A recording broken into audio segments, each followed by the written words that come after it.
Get a job and stop being such a leech. My daughter-in-law screamed that at me during Sunday dinner. I just smiled and let out a soft chuckle. What Tiffany didn't know was that I owned half the businesses in town and had tens of millions of dollars resting quietly in my bank account. So, I looked her straight in the eyes and said calmly, "Honey, you might want to start packing your bags tonight. I'm going to tell you everything. Now, I am really going to tell you everything. My name is Margaret, and for 4 long years, I have been playing a game, not a fun one, but one of those games where you pretend to be poor to discover who actually cares about you." The call came on a Monday morning with the cold still settled deep in my bones. My son Michael's voice sounded nervous, as it always did when Tiffany was nearby listening. "Mom, would you like to come over for dinner this Sunday? Tiffany is going to make her special chicken." Special? I almost laughed out loud. That woman regularly burned the bread, but over the years, I learned to bite my tongue. "That sounds wonderful, son. What time should I be there?" 6 o'clock sharp, Michael paused, and I could almost hear Tiffany whispering orders behind him. "Maybe you could wear something a little nicer this time? You know Tiffany likes everything to look proper." "Right, proper." I stared at my reflection in the bathroom mirror after hanging up. Disheveled gray hair, a face without a drop of makeup, the same old sweater I had worn to their house so many times. For 4 years, this had been my role. The grandmother who barely made ends meet, living in a tiny rented house, depending on her son's help to survive. Sunday afternoon arrived with a bitter wind that cut through my thin coat. I walked the 8 blocks to their house. It was the same path I had walked dozens of times since my husband, Frank, died. The house looked exactly the same as when I secretly bought it for them as a wedding gift 9 years ago. They had no idea, of course. Michael opened the door with that fake smile he had perfected over time. "Hi, Mom. Please come in."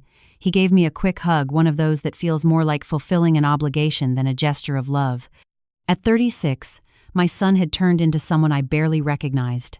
He was still handsome, still my boy, but there was something empty in his eyes that wasn't there before he married Tiffany. "Margaret." Tiffany's voice cut through the warm atmosphere of the house like broken glass.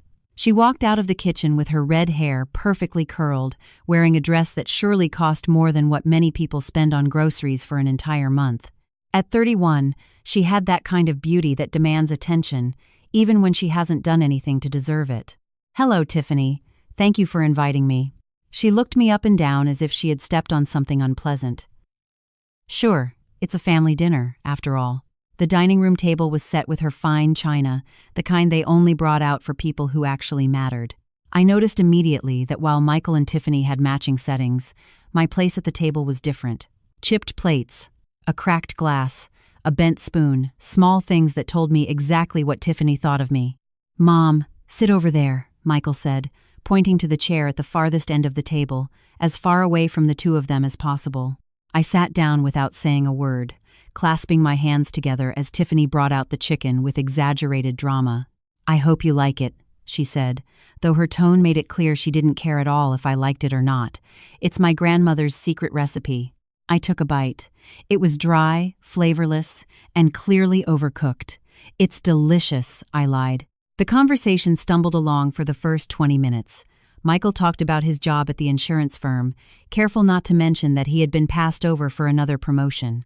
Tiffany dominated almost the entire chat, talking about her Pilates classes, her shopping trips, and her plans to remodel the kitchen.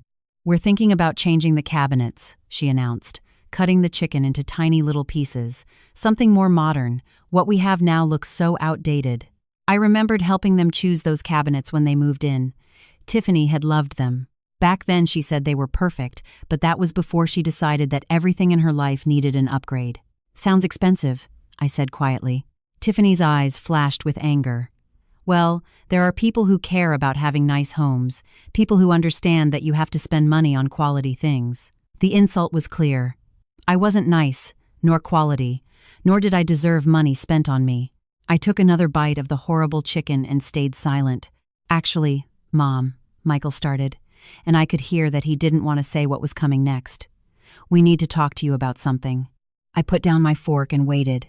Tiffany leaned forward, putting on an expression she probably thought looked compassionate. "Margaret, we're worried about you living alone in that tiny little house, struggling to pay your bills." It's been 4 years since Frank died, and it's still not okay. I'm fine, I replied softly. Truly. Her voice adopted that condescending tone she used when she wanted to sound kind while being cruel. You can barely pay the rent. You buy your clothes at thrift stores. You don't even have a car anymore. All of that was true. From where they were sitting, what they didn't know was that every single one of those decisions had been intentional. The house was paid for in cash. The thrift store clothes were just a costume. Not having a car was because I liked walking, not because I couldn't buy 12 cars if I wanted to. I manage, I said. I'm okay. Managing isn't the same as living, Michael said. And for an instant, I heard genuine concern in his voice. That gave me hope that beneath Tiffany's control, my real son still existed. But Tiffany took command again. The truth, Margaret, is that we can't keep helping you forever. Michael works hard for his money, and we have our own dreams too. We want to buy a bigger house soon, and we need to be smart with our finances. I looked at my son, waiting for him to correct her, to remind her that their help was limited to occasional dinners and birthday cards with a $5 bill inside. He said nothing. The silence gave Tiffany courage. What we mean to say is that maybe it's time you thought about getting a job. You're only 66. Many people your age still work. The supermarket is always looking for people to bag groceries. The suggestion hung in the air like a bad smell. A grocery bagger. After having run 3 successful restaurants with Frank for 25 years, after building enough wealth to buy the entire neighborhood, she wanted me to bag groceries for minimum wage. A job, I repeated slowly. Yes. Tiffany's eyes lit up as if she had just solved world hunger. Something that gives you purpose, independence, self-esteem. Self-esteem. The irony was so thick I could almost taste it. I've been thinking about your situation for weeks, she continued, clearly proud of herself. And I realized what the real problem is. You've gotten too comfortable letting others take care of you, letting Michael support you. That's not healthy for anyone. I felt something cold settle in my chest. It wasn't exactly anger, but something much more dangerous. Yes, someone who needs support, Tiffany said, looking at Michael for backup. Let's be honest, you depend on us for everything. Every time you have a problem, every time something breaks down, who do you call? The answer was, nobody. I hadn't asked them for a single dime since Frank's funeral, but in Tiffany's mind, my very existence was a burden. I understand, I said quietly. Don't take it personally, she continued, getting more enthusiastic. It's just that Michael and I are trying to build something here. We're young, we have goals, and we can't be constantly worrying about supporting someone who won't help herself. Won't help herself. The words echoed in my head as I looked at this woman who hadn't worked a single day in her life, who spent Michael's salary on designer bags and spa days, who lived in a house she didn't know I owned, all while calling me lazy. Tiffany, I said, my voice barely above a whisper. Yes? I looked her directly in the eyes, and for the first time in 4 years, I let her see something real, something that made her lean back in her chair as if she were suddenly afraid. You have absolutely no idea what is about to happen to you. The silence that followed was so deep you could hear a pin drop. Michael shifted uncomfortably. Tiffany's mouth opened and closed like a fish out of water. What did you just say? She managed to ask finally. I stood up slowly, taking my time, making every movement count. Thank you for dinner. The chicken was exactly what I expected from you. I walked toward the front door, my steps echoing in the sudden silence. Behind me, I heard Tiffany's sharp whisper. She just threatened me. I turned one last time. Both were watching me from the dining room frame. Michael looked confused and scared. Tiffany looked as if someone had just slapped her. Oh, and Tiffany, I said with my hand on the doorknob.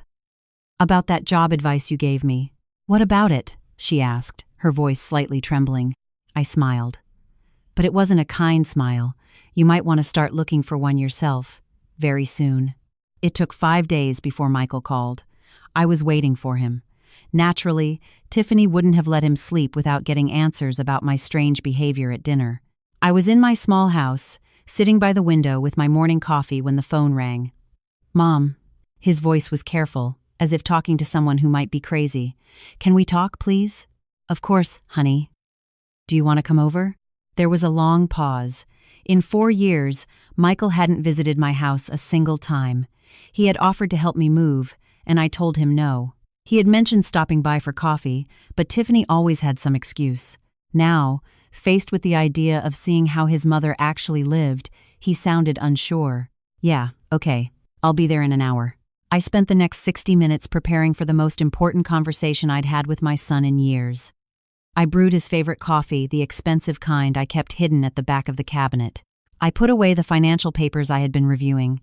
I changed my thrift store sweater for something a little more presentable, though carefully modest. When he arrived, Michael looked around the house with barely disguised pity.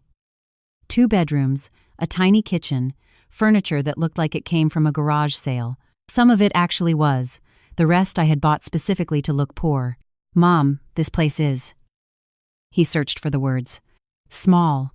Depressing, I suggested, knowing he was going to say that. I poured him coffee in one of my good mugs. Another small luxury I kept hidden most of the time. He took a sip and opened his eyes in surprise. This coffee is really expensive. Sometimes I treat myself. We sat across from each other at the small kitchen table. For a moment, neither spoke. Then Michael cleared his throat. About last Sunday. Tiffany is really upset. She thinks you threatened her. I stared at him. What do you think? He shifted uncomfortably in the chair. I think something is going on with you that I don't understand. You've been different lately. Distant. And then Sunday, the way you looked at Tiffany. What you said. What I said was the truth. What does that mean, Mom? You told her she had no idea what was about to happen to her. That sounds like a threat. I took a sip of coffee, carefully thinking over my words. It wasn't time to be completely honest yet, but I could show him a little of what was behind the curtain. Michael, do you remember what your father used to say about people who mistake kindness for weakness? He used to say that sooner or later they learn the difference the hard way. Exactly. I set the mug on the table. For 4 years, I have been kind and patient. I have watched your wife treat me as if I were worthless, as if I were an embarrassment, as if I were a problem that needs to be solved. I have listened to her advice on how I should live my life, what to do with my time, how to dress, what to eat. Michael shifted uncomfortably. She's just trying to help. Is she really? Or is she trying to make me disappear in the most polite way possible? Mom, that's not. Let me ask you something. I leaned forward. When was the last time Tiffany asked me how I felt? Not how I was doing financially, not if I needed help with bills, but how I felt, really, as a person. He opened his mouth and then closed it again. When was the last time she asked me about my hobbies, my interests, my friendships? When was the last time she treated me like a human being and not a burden? Michael stared at his coffee cup. She doesn't do it with bad intentions. She doesn't mean to be cold, does she? The silence stretched between us like a rope. Finally, Michael looked up. So, what are you saying? That you're going to cut us out of your life? I'm saying that there are people who are about to learn that actions have consequences. That still sounds like a threat. I stood up and walked to the small bookshelf in the living room. Behind a row of old books was a thick binder. I pulled it out and returned to the table.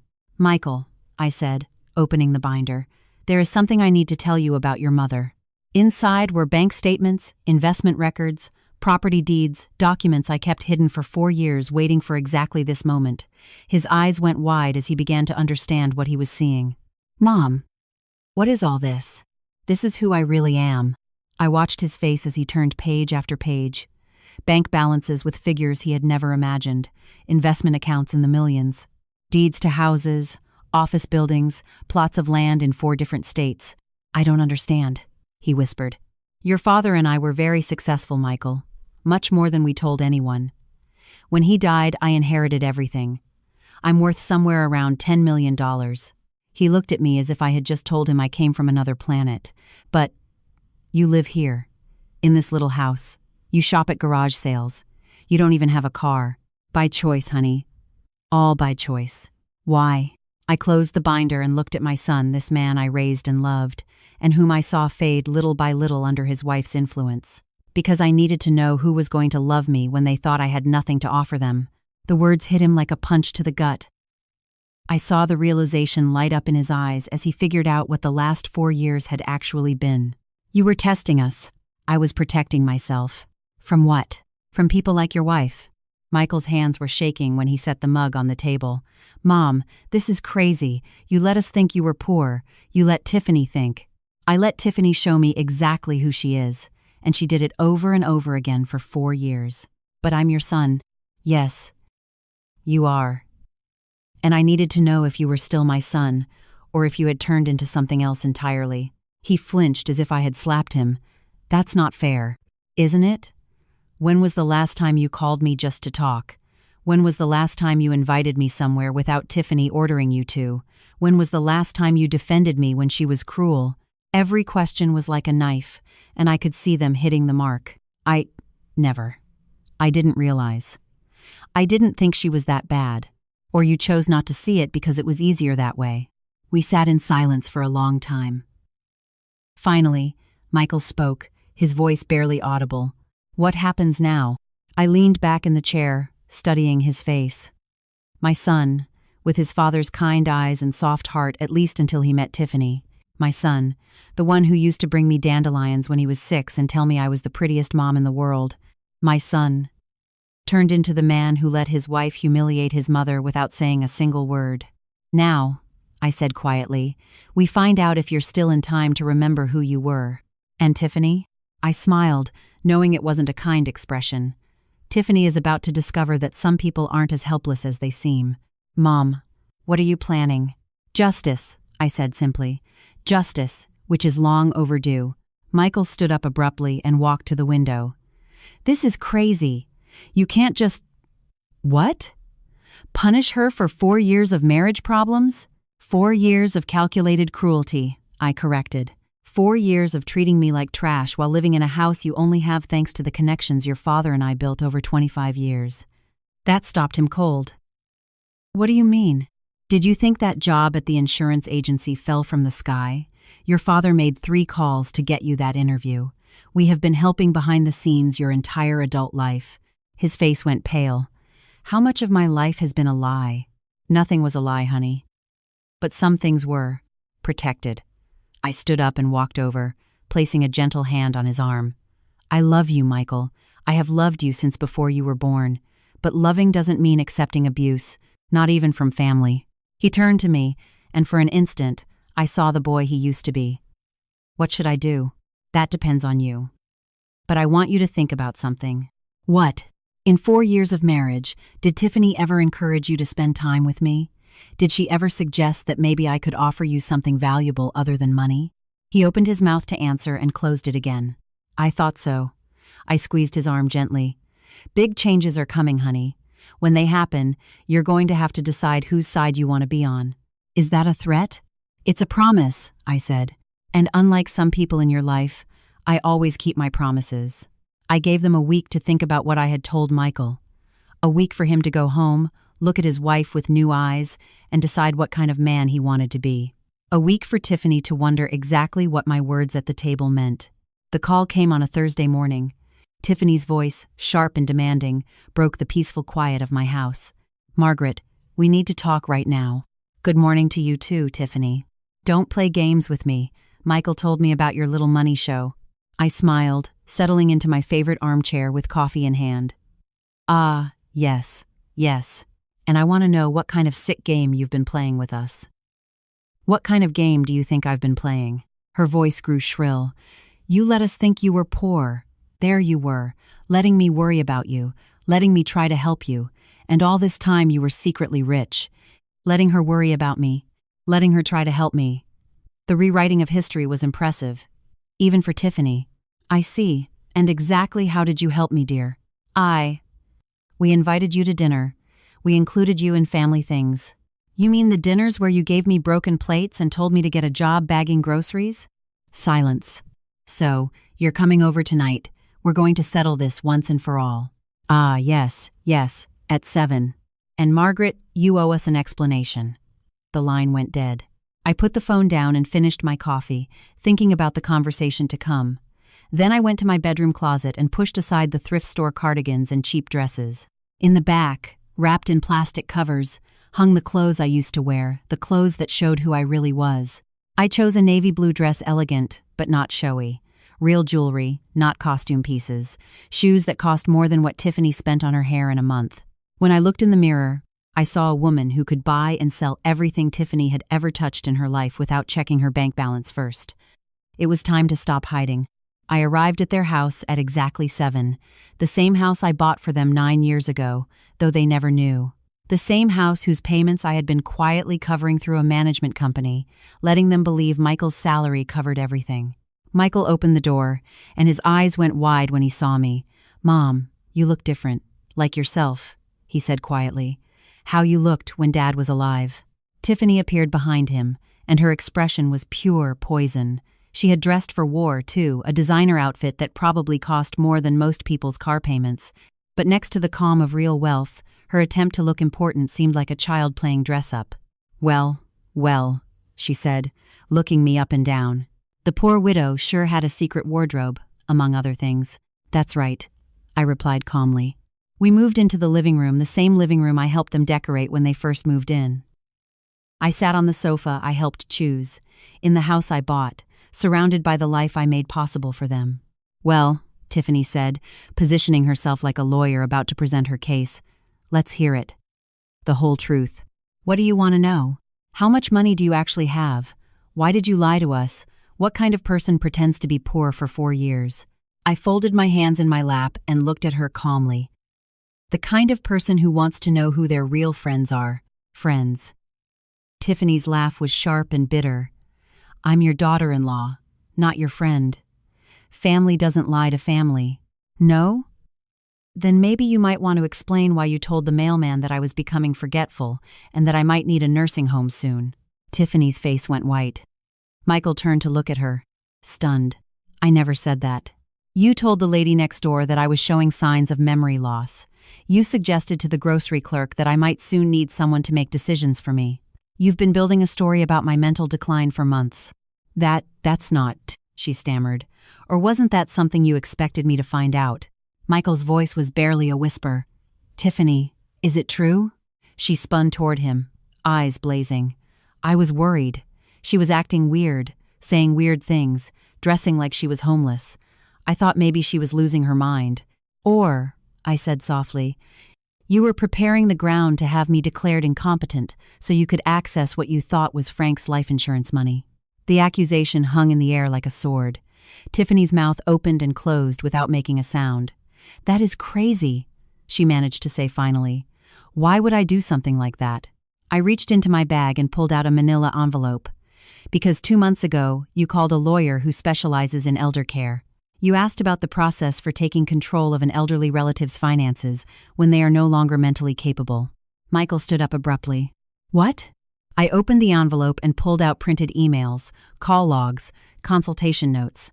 "You wanted to know how fast the process could be completed and if there were ways to speed it up if the relative had money." "How did you get that?" Tiffany's voice was barely a whisper. "Money opens many doors, dear, even the ones you thought were locked." Michael was looking at his wife as if he had never seen her before in his life. "Tiffany, please tell me this isn't true." "It's not what it looks like," she said desperately. "I was just worried about her. I wanted to know what our options were, if she was really getting sick." "How curious," I continued. "The lawyer's notes show you were especially interested in whether a guardianship would give you access to bank accounts and investment money. You specifically asked about selling assets for the patient's own good." The color drained completely from Tiffany's face. She collapsed into a chair, hands shaking. "Mom," Michael said, his voice hollow. "Please tell me you're making this up." "I'm afraid not, honey." "But why? Why would she do something like that?" I looked at Tiffany, who was staring at the floor, and I felt something that might have been pity if she deserved it, because she never loved you, Michael. She loved what she thought you could give her. And when it became clear that your salary alone wasn't enough to fund the lifestyle she wanted, she started looking for other sources of income. "That is not true," Tiffany whispered. "No? Then explain the credit card debt you've been hiding from your husband, the compulsive shopping you paid for with cash advances, the jewelry you pawned and then replaced with fake copies." Michael's face went white. "What are you talking about?" I pulled out another set of documents. "Your wife has been living beyond your means for 3 years. You owe $35,000 on cards you don't even know exist." "Tiffany, it's true." She finally looked up, and her face was soaked with tears. but they weren't tears of shame, they were tears of rage. "You," she hissed at me. "You manipulative witch, you set a trap for me." "I didn't set a trap for you, dear. I simply stopped protecting you from the consequences of your own decisions." She stood up, stumbling a little. "You think you're so smart, right? You think you won something? You wanted to destroy my marriage and you succeeded? Congratulations." "I didn't destroy your marriage, Tiffany. You destroyed it yourself. The moment you decided my son was just a stepping stone to something better." "I love Michael. You love what Michael represents. Security, status, a ticket to live comfortably. But you have never loved him. How dare you?" "How dare I what? Tell the truth? Show everyone what you really are?" I walked close enough to her that she had to look up to meet my eyes. "Do you want to know what is really going to happen here, Tiffany?" "What?" "You are going to pack your things and you are going to leave this house tonight." She let out a sharp, uncontrolled laugh. "You can't force me to leave my own house." "Actually, yes, I can." I pulled one last document from my bag, the deed to the house, with my name clearly visible as the owner. "This house is mine. It always has been. You and Michael have lived here as my guests for 9 years. The silence that followed was deafening. Michael stared at the deed as if it were written in another language. "Mom, what does this mean?" "It means your wife has 20 minutes to pack a bag and get out of my house." Tiffany was shaking now, anger and fear fighting in her expression. "You can't do this." "I have rights. Tenant's rights." "You aren't a tenant. You are a guest who has overstayed her welcome." I folded the deed and put it away. 20 minutes, Tiffany. After that, I call the police and have you removed for trespassing." Tiffany turned to Michael desperately. "Say something. This is our house." But Michael was still looking at the spot where the deed had been, processing everything he had just learned. "Michael!" she screamed. He looked up, and his expression was that of a man who, for the first time in years, was seeing clearly. "Get out," he said quietly. "What?" "Get out of my mother's house." Tiffany's face crumbled, but I felt no satisfaction at her tears, only a relieved exhaustion that the act was finally over. "This isn't over," she said, looking at me with pure hate. "You think you won? But this isn't over." I smiled, making sure she saw exactly how little her threats meant to me. "Oh, but it is, dear. This is just the beginning of what happens to those who mistake my kindness for weakness." She ran out of the living room, footsteps thundering up the stairs. I could hear her throwing things, slamming doors, crying in rage. Michael and I stood in the living room, surrounded by the wreckage of his marriage and the echo of 4 years of lies that had finally come to light. "Mom," he said finally. "Yeah? I'm sorry. I know, honey. What happens now?" I walked to the window and looked out at the quiet street, thinking about second chances and the price of forgiveness. Now we find out if it's possible to rebuild what we lost. The calls started the next morning. First, my brother-in-law Mark called Frank's younger brother. His voice was tense, full of disapproval. "Margaret, what the hell is wrong with you? Tiffany called me crying last night. She says you kicked her out of her own house." I was at my little house, still keeping up appearances for now, drinking coffee from my chipped mug while listening to Mark's indignation. "Did she mention why?" I asked calmly. "She said you've been lying about money, pretending to be poor when you're actually rich. Margaret, that is disturbing behavior." "Uh-huh. Yes. And now you kicked a young woman out of her home over a family argument? Frank would be ashamed.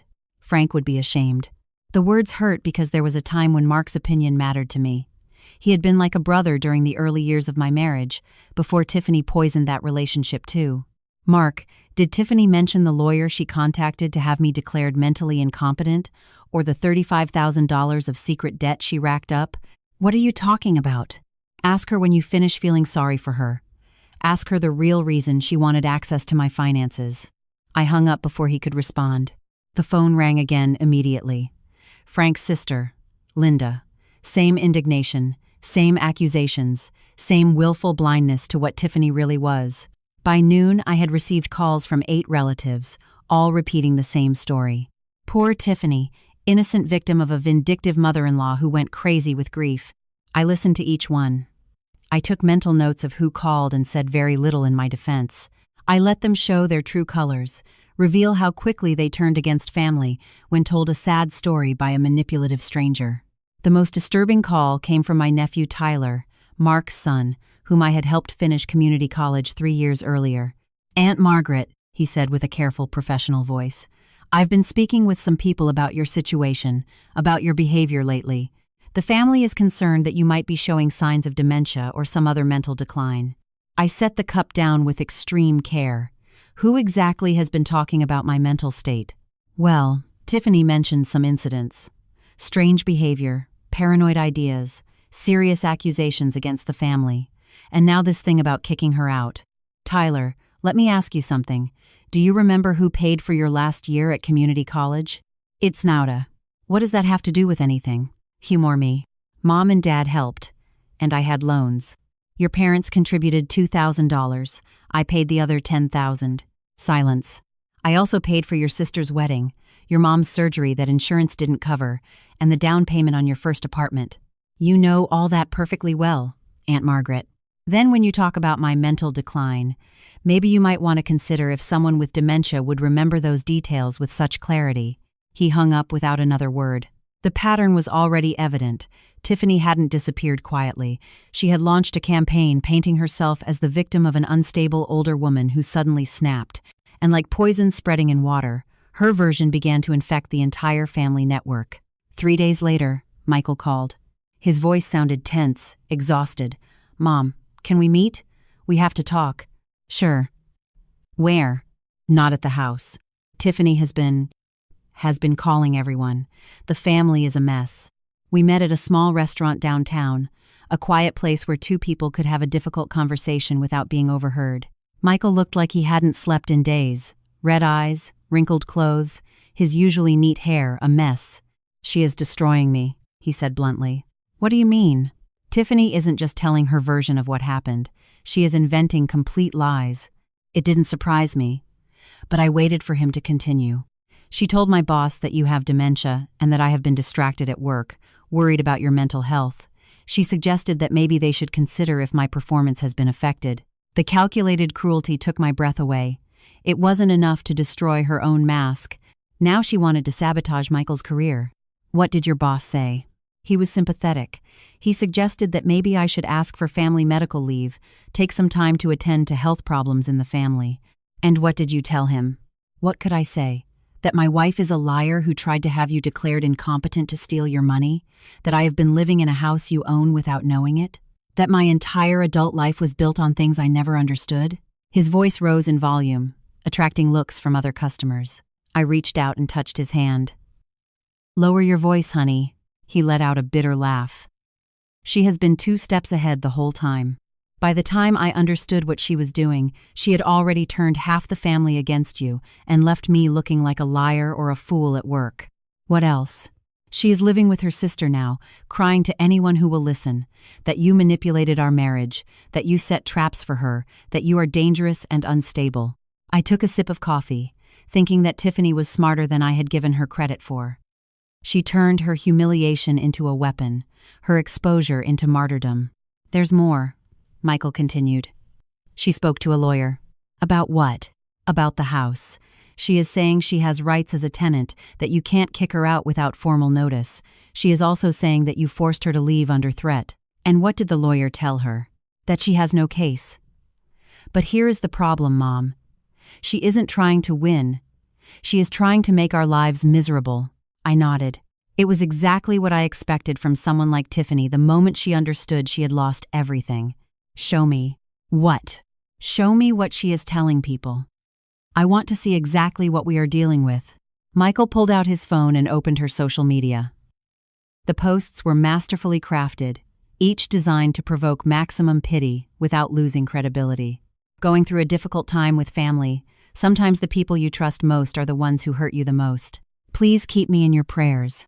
Learning hard lessons about manipulation and emotional abuse. Grateful for friends who see beyond the lies." When someone spends years pretending to be who they aren't, what else are they lying about? Trust your instincts. Each post had dozens of comments: support, indignation for her, condemnation against nameless relatives who had clearly hurt this poor woman.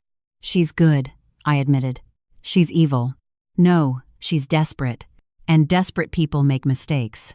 What kind of mistakes? I handed him back the phone and leaned forward, the kind that reveal more than they intended. I don't understand. Look at the pattern, Michael. What is the only thing missing from all her posts? He read them again, frowning.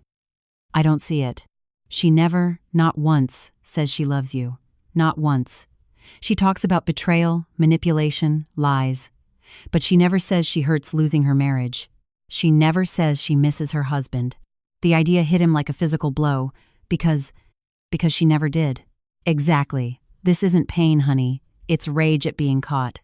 We sat in silence for a moment, processing the depth of the deception and the size of the damage she was trying to inflict. What do we do? Michael asked finally. I smiled, making sure he saw that any compassion I might have ever felt for his wife had vanished. We let her keep digging. What? Right now, Tiffany thinks she is winning. She thinks she managed to paint herself as the victim and us as the villains. She feels safe, maybe even triumphant. And how does that help us? Because safe people get sloppy. They cross the line. They make mistakes that give them away. Do you think she's going to screw up? I don't think so, honey. I know so, because I have watched her for 4 years and I know exactly what kind of person she is. I reached into my bag and pulled out another manila envelope. This one was thicker than the others. What is that?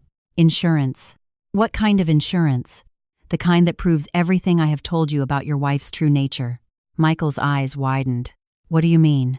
I mean that while Tiffany was busy planning my downfall, I was documenting hers. Every financial lie, every manipulation, every cruelty, everything is here. Why didn't you use it before? Because I wanted to give her enough rope to hang herself. And judging by her behavior these past few days, I would say she is about to tie the knot.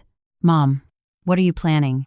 I stood up, gathering my things with the careful precision of someone who had been preparing for this moment for a long time.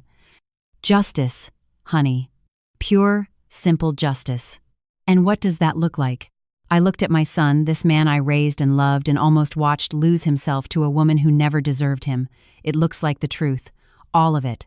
Every ugly, manipulative, calculated piece. When? Very soon, I said. Because if I have learned one thing about people like Tiffany, it's that they can't resist trying to land one last blow. And when she does, we will be ready. I didn't have to wait long for Tiffany to make her fatal mistake. It came exactly 1 week after our conversation at the restaurant, in the form of a phone call that would expose everything she really was. The call came to my house at 1:15 inches the afternoon. I was reviewing some business papers when the phone rang. The caller ID showed a number I didn't recognize.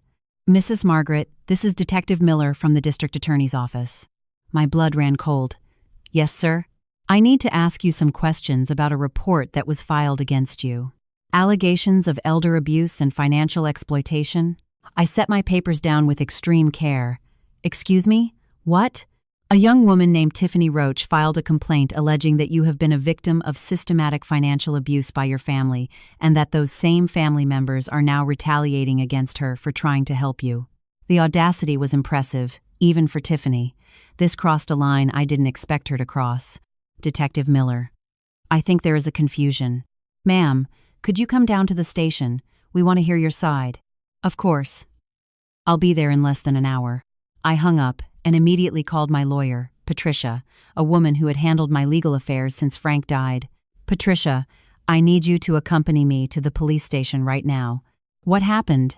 My ex-daughter-in-law accused my son and me of elder abuse and financial exploitation. There was a pause. That is a very serious charge, Margaret. Yes, it is. And it is completely fabricated. I'll be there in 20 minutes. I changed into one of my good suits, gathered every document I thought I might need, and drove to the station in the Mercedes I kept in a garage on the other side of town. It was time to stop hiding who I really was.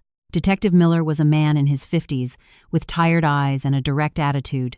He looked surprised when I walked into the interview room with Patricia, both of us dressed like the successful professionals we were. Mrs. Margaret, I must say you aren't exactly what I expected based on the report we received. And what exactly did the report say? He consulted his notes.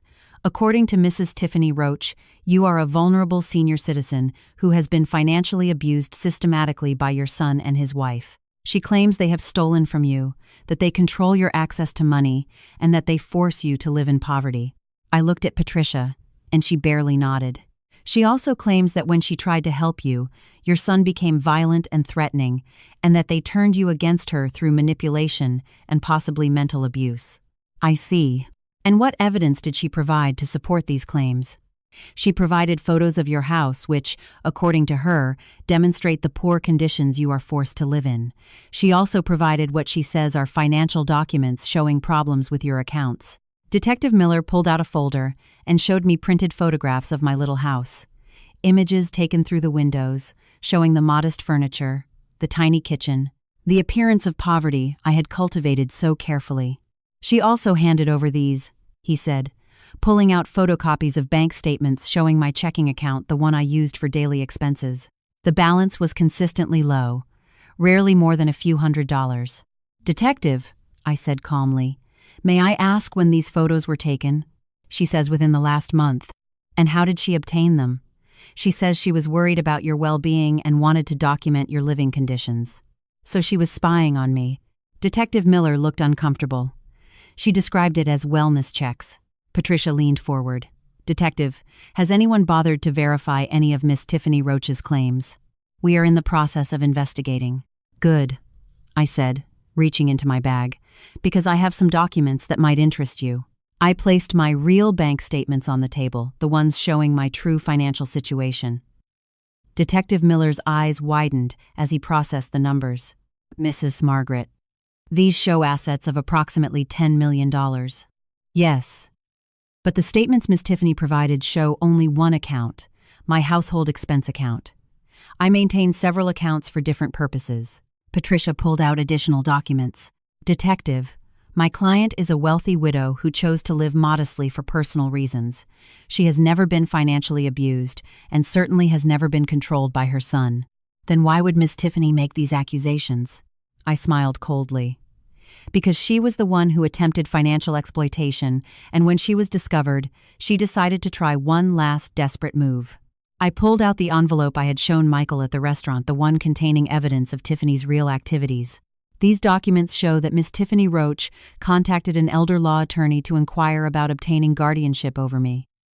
She specifically asked how to gain access to what she believed were substantial assets. Detective Miller studied the papers, his face growing serious. She also accumulated over $35,000 in secret debt during her marriage. Debt she hid from her husband while pressuring him to get money out of me. How did you get these documents? Legal investigative services. When someone tries to have you declared incompetent, you tend to want to know absolutely everything about their motives and methods. I pulled out more pages. Here are her internet searches on elder abuse, guardianship laws, and how to prove someone is mentally incompetent, all done in the weeks prior to her starting to spread rumors about my mental health. The detective stayed silent for a long moment, reviewing everything I had handed over. Mrs. Margaret, if what you say is true, then Miss Tiffany filed a false police report. Yes. She did. That is a felony. Yes, it is. Detective Miller looked at Patricia. What does your client want to do about it? We want Miss Tiffany to be prosecuted to the full extent of the law, Patricia said without hesitation. And I added, and we want protective measures so she is prohibited from contacting me, my son, or any member of our family. The detective nodded slowly. I need to speak with the DA. But based on what you are showing me, it appears Miss Tiffany Roach has committed several crimes. What happens now? I asked. He looked at me. Now, we arrest her. 3 hours later, I was sitting in my real home, the luxury house that had been my home for the last 4 years, when Michael called, Mom. The police just called me. They arrested Tiffany. I know. You know? Mom, where are you? I went to your house and it's empty. I looked around my true home, the floor-to-ceiling windows overlooking the river, the antiques and art Frank and I had collected over 25 years of marriage. I'm home. Honey, what do you mean? I mean, I'm in my real house. The little house was just another costume. Silence. Mom, I don't understand anything anymore. Come to the building on Highland Avenue, downtown. I'll explain everything there. 40 minutes later, Michael was standing in my real living room, staring at a setting that probably cost more than most people earned in 2 years. "This is where you've been living?" "This is where I have always lived. Even when I visited you in that little house, I came back to this." He collapsed into one of my leather armchairs, head in his hands. "She really tried to have you declared incompetent." "Yes. And she filed a false police report." "Yes." "Why? Why go that far?" I poured myself a glass of wine from a bottle that cost more than Tiffany spent on food in a month. "Because she isn't just greedy, Michael. She is genuinely spiteful. When she realized she couldn't get what she wanted through manipulation, she decided to destroy us both out of pure rage." "What is going to happen to her now?" "She will be prosecuted for false reporting, attempted fraud, and possibly harassment. She will likely spend time in jail and will certainly have a criminal record." He sat in silence, processing it all. "I feel like I don't know anything about my own life," he said finally. "You know the important things. You know I love you. You know you are a good man who got involved with a bad woman. You know you have a second chance to build something real. Do we?" He looked at me. "The man I raised, protected, and almost lost to someone who never deserved him. That depends on what? On whether you can forgive yourself for not seeing who she was, and whether you can forgive me for the test I put you through. You were protecting yourself. Yes, but I was also testing you, and that's not fair. A mother shouldn't have to test her son's love." Michael looked up, and for the first time in years, I saw the boy he was before Tiffany dug her claws in. "Can we start over? I would like that very much. No more tests. No more games. No more lies. No more tests," I agreed. "But honey, if you ever bring home another woman like Tiffany, I'm moving to Naples, Florida, and leaving no forwarding address." For the first time in months, my son laughed. He really laughed. "Deal," he said. "Deal, definitely." 8 months later, I was sitting on my balcony, watching the sunset paint the river gold and orange, when Michael called with news I already expected. "The divorce is official." His voice sounded lighter than it had in years. "How do you feel?" "Free. Scared, but free." I smiled, understanding exactly what he meant. Freedom, after a long captivity, was always a mix of relief and uncertainty. And Tiffany was sentenced to 4 months in county jail, 2 years probation, and must pay restitution for the legal costs caused by her false complaint. Good. She also has a restraining order prohibiting her from contacting us for 3 years. Even better. There was a pause. Then Michael asked the question I had been waiting for. "Mom, can I ask you something?" "Of course. When did you know?" "When did you know she was going to try something like that?" I took a sip of wine, remembering the moment I first understood what Tiffany really was. "The 3rd week after your father's funeral. She came to visit me to see how I was doing. I remember that visit perfectly. She spent 10 minutes asking about my grief and 50 minutes asking about Frank's life insurance, his businesses. What inheritance was he going to leave you one day? She was grieving too. Dad was like a father to her. No, honey." She was calculating. "There is a difference." I heard him processing it, probably remembering that visit with new understanding. That was when I decided to put her to the test to see if my suspicions were correct. And they were, unfortunately. "Yes. But Michael, I want you to understand something. I didn't do all this just to prove Tiffany was terrible. I did it to save you." "Save me from what?" "From a life with someone who would have destroyed you piece by piece. She wasn't going to stop at controlling your mom. With time, she would have controlled every aspect of your life." The silence stretched between us, comfortable now, in a way it hadn't been in years. "I have something to tell you too," he said finally. "What?" My chest tightened. Half hope, half protective fear. "I'm seeing someone. Tell me about her. Her name is Sarah. She's a librarian at the downtown branch. We met at a bookstore 4 months ago, and she knows nothing about our money. She thinks I'm a normal guy with a normal job living in a house he inherited from his grandmother." I laughed without being able to help it. "You told her you inherited my house? Well, technically that's true, isn't it? I mean, someday." "Someday." "Yes. What is she like?" "She's normal, kind. She volunteers at an animal shelter on weekends. She drives a 12-year-old Toyota and thinks Olive Garden is a fancy restaurant. Do you love her?" Another longer pause. "I think I could. But Mom, I'm scared." Of what? Of not knowing the difference between real love and manipulation, of making the same mistake again. I stood up and walked to the edge of the balcony, looking at the river where my son was learning to rebuild his life. Honey, can I tell you something your father used to say? What did he say?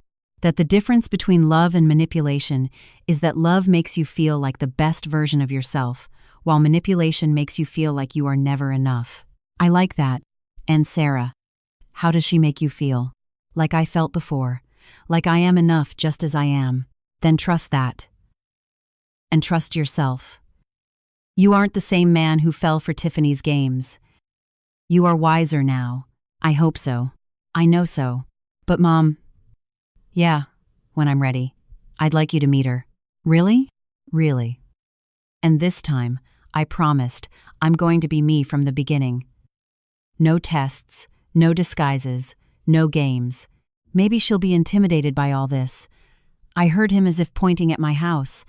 Then we'll see her in a neutral place where she feels calm. I've spent 4 years pretending to be someone I'm not. I'm tired of pretending. If Sarah is someone who can become important to you, she is someone I want to know. And if she doesn't like me, then she isn't the right woman for you. And if you don't like her?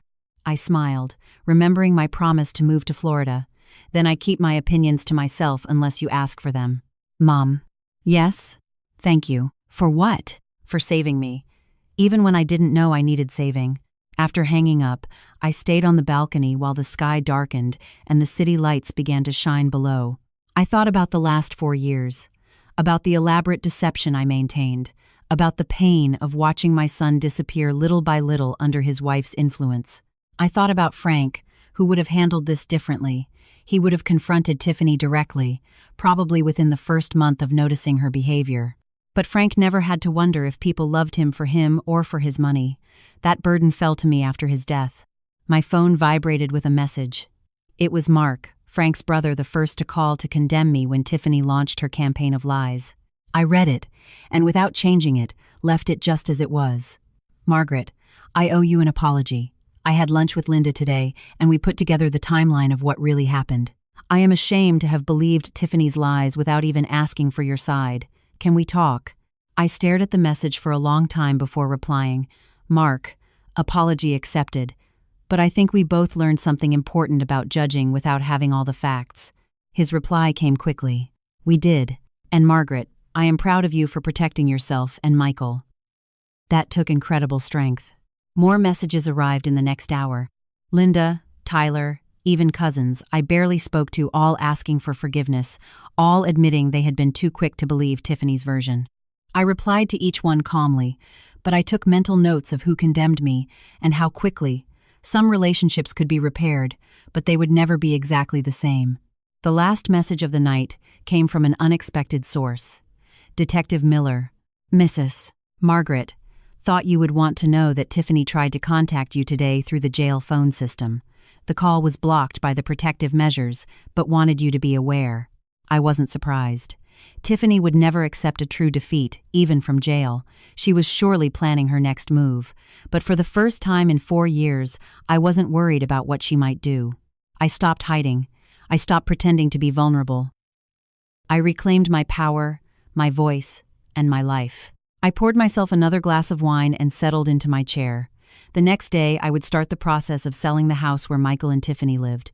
I had already decided to give him the money, a real inheritance, not the fake vulnerability I used as a test. The next day, I would also start planning the future, real plans, not elaborate deceptions. Maybe travel, maybe charity work, maybe simply the pleasure of living authentically without looking over my shoulder. But that night, I was at peace on my balcony, surrounded by the luxury I earned and the tranquility I fought for, knowing that my son was free to build a life with someone who might actually love him. The phone rang once more. Michael again.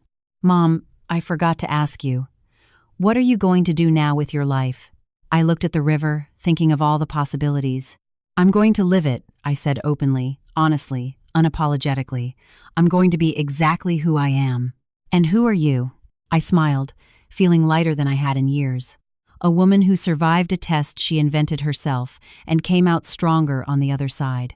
A mother who fought for her son when he couldn't fight for himself. A widow who honored her husband's memory, protecting what they built together. I love you, Mom. I love you too, honey. More than you imagine. After hanging up, I stayed on the balcony until the wine was gone and the city fell into its nightly rhythm.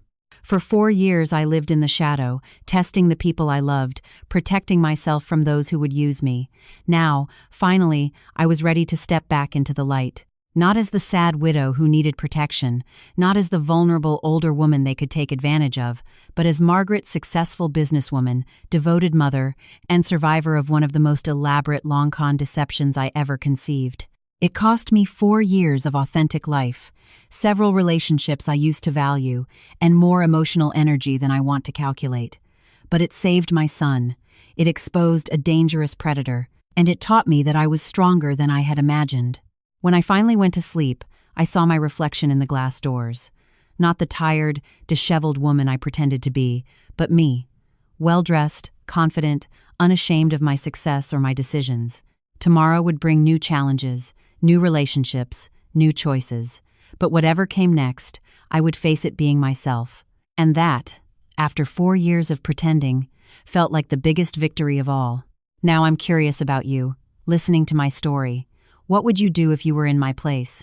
Have you lived through something similar? Please comment below and tell me. And since you're here, check out these other 2 stories on the screen that are favorites of the channel and will definitely surprise you. Thanks for staying until the end. Yeah,